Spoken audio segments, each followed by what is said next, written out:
prülliloojal oli väga suured ambitsioonid, kirjutas 5-osalise romantilise teose, kus on kaastegev ka siis meeskoor ja 2 solisti. Oleme väga õnnelikud, et meil on täiesti selle teose jaoks absoluutne maailma tipp.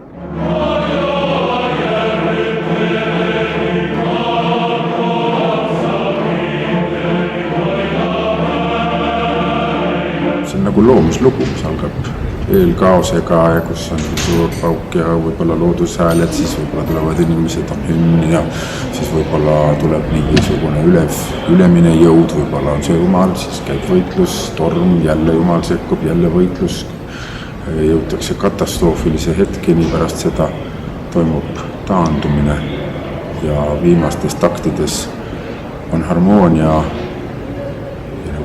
meeleolu, mis meenutab üliloojast ja kuulsimat teost Valts Tristi.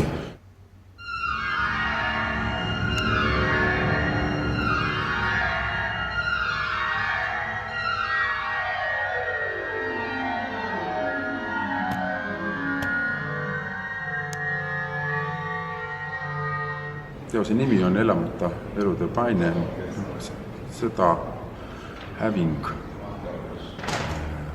vale.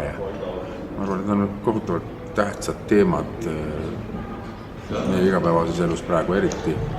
Muusika, selline kontekst, see pealkiri võib-olla ehk annab kuulajatele võimaluse natukene mõelda sellele järgi, mis nad elus teevad.